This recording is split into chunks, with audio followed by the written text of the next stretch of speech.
Hello YouTube, welcome back to Runger Builds. Today, we'll be learning lots of things the hard way, while building this Death Trooper helmet equipped with lights and sound.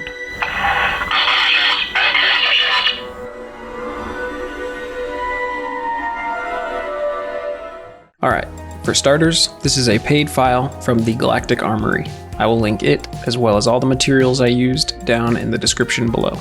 As a side note, I am also licensed by the Galactic Armory to sell any of their prints, so if you're interested in having any of their files printed by yours truly, reach out. My email is in the description.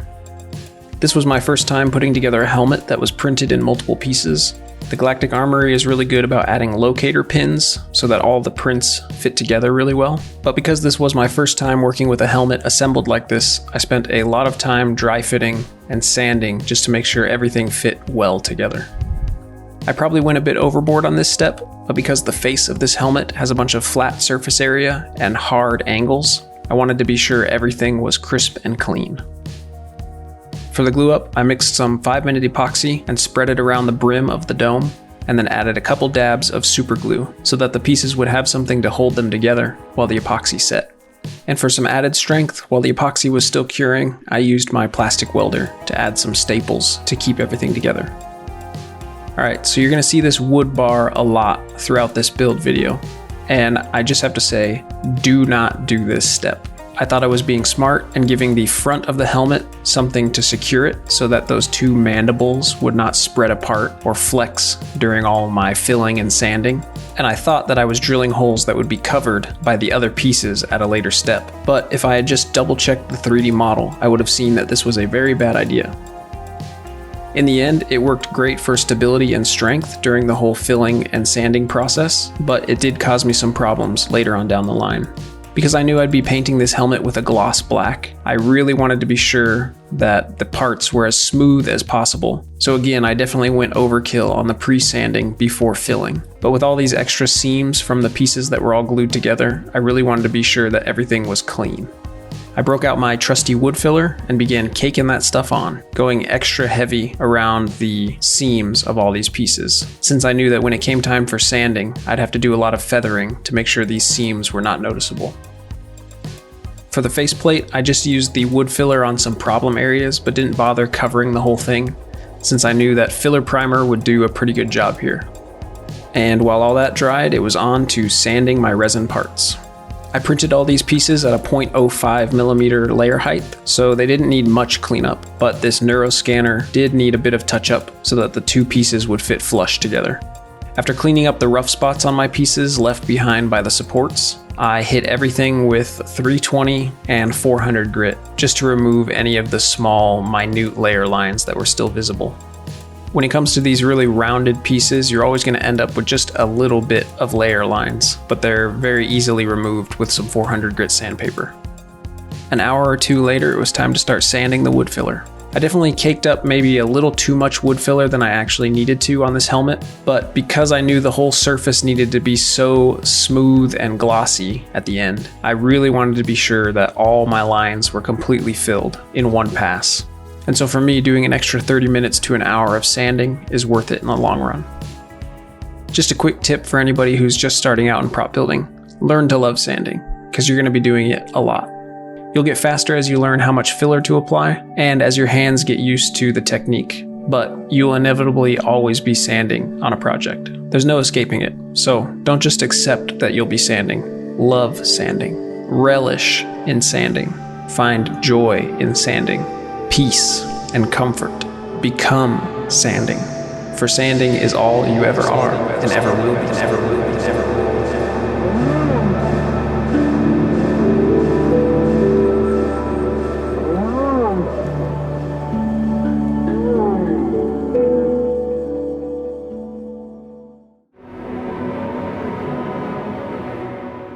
Alright, here's the helmet after a couple coats of filler primer. Another pro tip: before you start spraying your rattle cans, leave them in some hot water for about an hour, just so they warm up, because warm paint sprays a lot nicer than cold paint. This helmet actually needs to be painted with multiple types of black paint, and so I started with semi-gloss since I was most comfortable with that.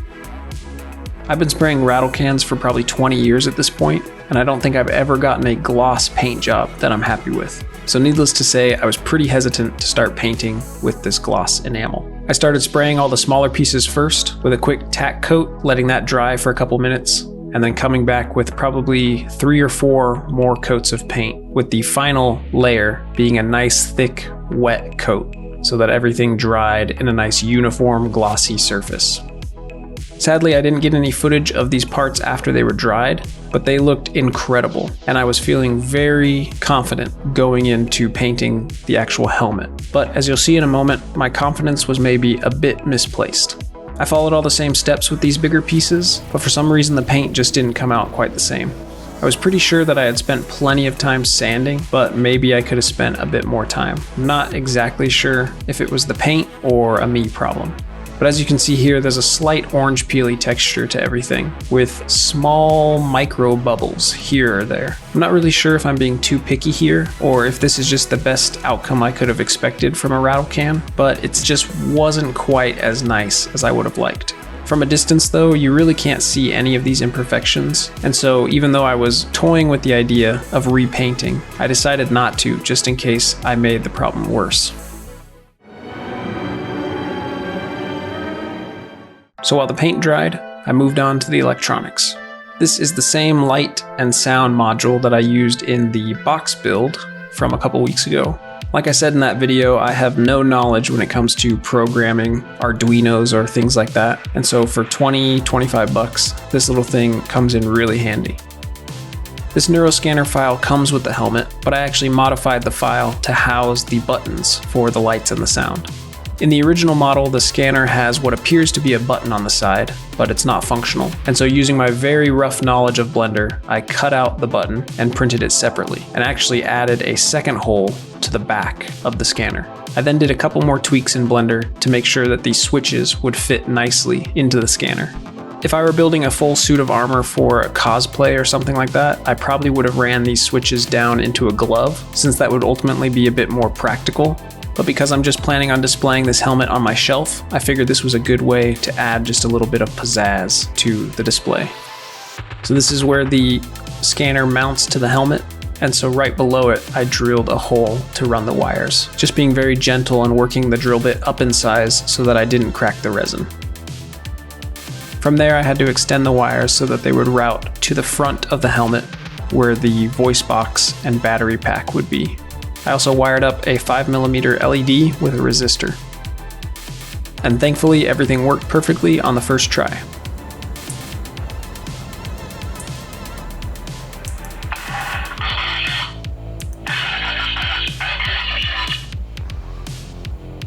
Once I was sure everything was working, I installed the buttons. And once all the wires were ran out through the hole, I used a bit of heat shrink to hold them all together and make them look clean, since you just barely see them on the outside of the helmet. Once the scanner was glued together, I used a tiny dab of super glue to hold my printed buttons to the actual buttons. This probably wouldn't hold very long if you were to push these buttons a bunch of times, but because this was just going to be a display piece, I was okay with that. And once everything was glued together, I did one last test.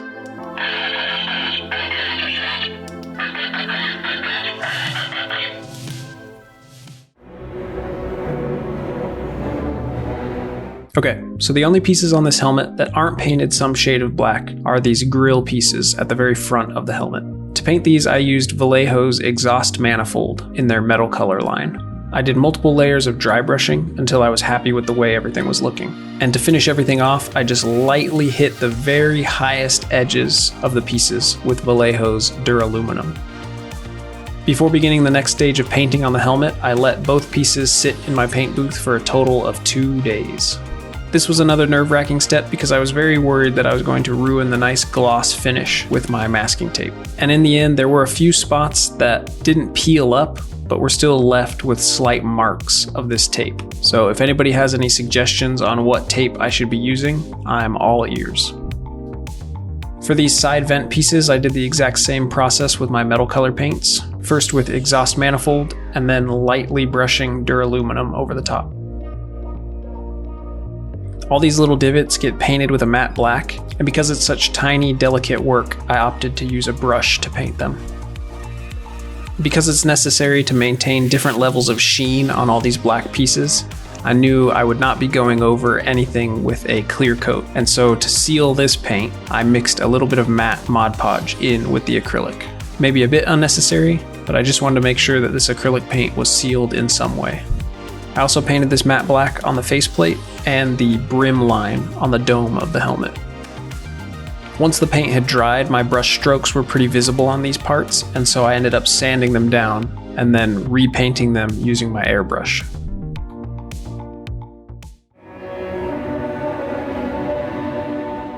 Okay, now for the biggest mistake I made in this whole project. In order for light to reflect properly off this faceplate so that you don't lose any of the detail of these angles, 3 very specific spots are painted with a dark metallic gunmetal gray.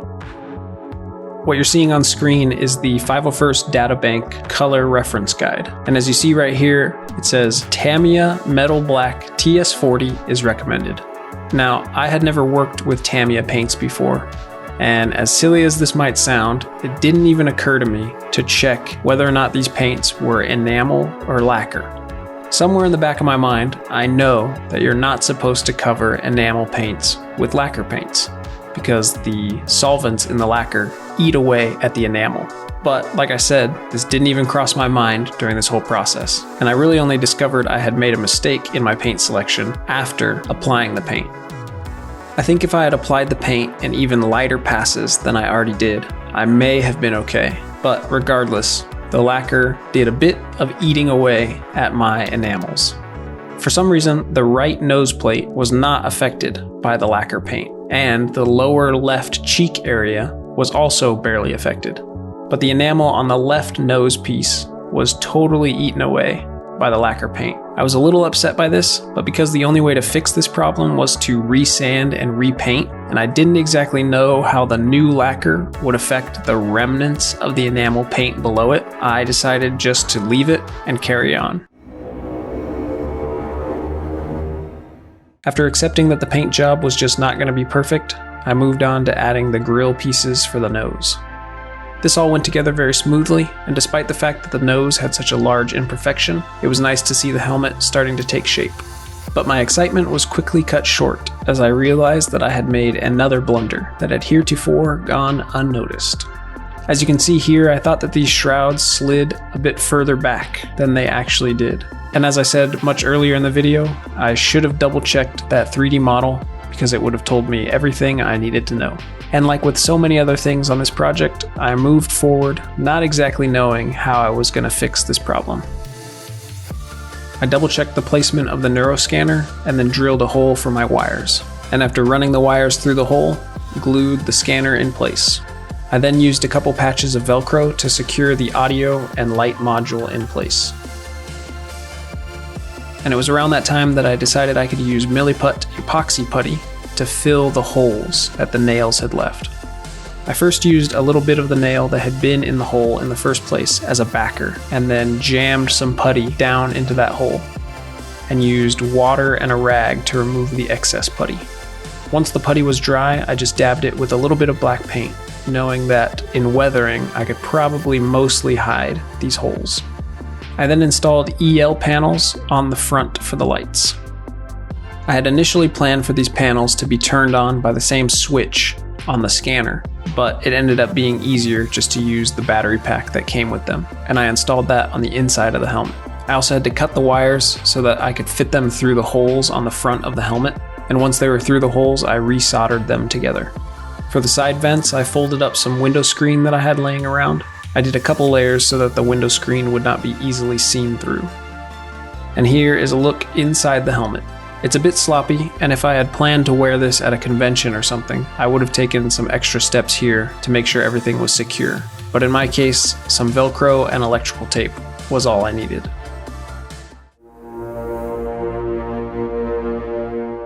Alright, on to the final thing that gave me issues during this build. Following some videos I had found on YouTube, I built my own small vacuum table. In my initial attempts, my plastic sheet was not getting hot enough, so I constructed this box with tin foil to act as a lid for the heater. The lid worked like a charm, but once the plastic got hot enough, it became super cloudy and white. I then realized I had bought PET sheet and not PETG sheet. I don't exactly remember what the differences are between the two materials, but suffice it to say, PETG does not cloud. And while I waited a week for the PETG sheets to ship to me, I tried some acrylic sheet that I had laying around. I knew that acrylic was not recommended for this type of thing, but I just figured I'd try it out. And as you can see here, acrylic gets very brittle and bubbles when heat is applied. Finally, my PETG sheets had arrived and I was able to successfully vacuum form a visor. So I moved on to the dyeing process. Galactic Armory has a video on their channel breaking down how to do this, so I'll just say it's very important to make sure that your water does not get too hot, and that is definitely something I struggled with during this process. My thermometer did not seem to be reading the temperature properly, so I ended up resorting to using some scrap pieces of PETG sheet to test the temperature of the water. This whole thing proved to be pretty difficult since I couldn't quite figure out exactly when the temperature was right, and ultimately I ended up warping my visor and having to start over. But before doing that, I used the warp visor to try and figure out what exactly I was doing wrong. I couldn't quite figure out what the issue was. It seemed like with every dip, the visor didn't really pick up much color because the water was too cool. But if I got the water too hot, the visor warped some more. I couldn't quite figure out what I was doing wrong, and in the end, my solution was just to leave the visor sitting in the warm water for hours. This did end up dyeing the visor, but it left the pieces with a sticky residue that wouldn't come off with warm water.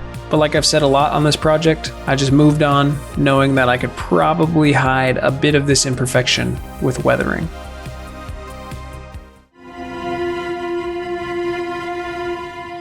Now for the best part of the process, weathering. I knew that for this helmet, I did not want to go nearly as hard with my weathering as I had on previous projects. For one, I wanted to match the reference photos as best I could, but mostly I was just really worried that any amount of deep scratching would really ruin the gloss paint. So to give the impression that the gloss paint was actually just a hard shell of a helmet, I very lightly used my file just to gently graze scratches into the surface of the paint. I tried to make sure that my scratches only hit the high points of the helmet and any other place that would naturally receive scuffs and scrapes. I also tried to make sure that my scratches were not uniform, and so I used multiple different sizes of files to get the scuffs and scrapes. Again, being very light with my touches. I also tried to make sure that my scratch lines did not all run in the same direction, so that in the end all the scuff marks felt natural and organic. I say this in every video, but don't be afraid to use the cheapest acrylics you can find. I like to mix up my paint into a nice blackish brown that resembles the color of old motor oil. From there, I was careful to apply the wash very lightly so that none of the liquid seeped into the inside of the helmet and messed with the electronics. As you can see in some of these clips, the matte paint in the wash was beginning to affect the sheen on the gloss. And so after using a wet rag to wipe away the wash on most of the high points, I used a clean microfiber cloth that was a bit damp to really buff out that gloss and get some of that shine back. I then used just a little bit of my favorite weathering trick, which is just matte Mod Podge watered down with IPA, mixed with a bit of pastel chalk to get just a tiny bit of gunky buildup in the nooks and crannies of the helmet. If you go heavy with the chalk, you get a nice gunky look, but if you go light, you get this really nice, organic, dusty look, which is what I was going for. In Star Wars, you always see the Death Troopers following around Imperial officers, and so I figured that even if these guys got dirty, they'd be constantly trying to clean their armor, and so you'd really just get buildup in the very lowest points of the helmet. And so to accomplish this look, I was always going back and wiping away most of the chalk that I laid down, just making sure that it was really in those deep areas of the helmet. And finally, after lots of chalking and wiping, this helmet was ready for its glamour shots.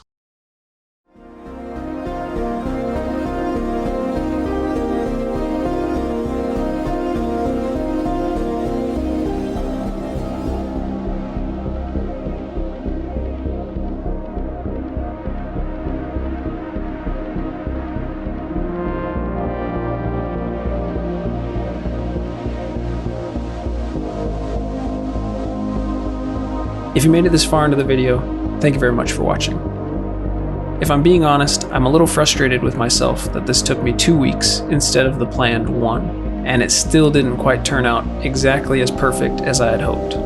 But I also know that we learn nothing from our successes and learn almost everything from our failures. And even though this helmet is not truly a failure, I did learn a lot in this process, and I'm excited to take what I've learned and apply it to the next project. If you'd like to see more from me, make sure to subscribe, since I still plan to drop a video every Saturday. I'd also like to say a big thank you to the over 2,500 people who have subscribed to the channel up until this point. I appreciate you all and look forward to seeing you in the next one. Thanks for watching. Have a good day.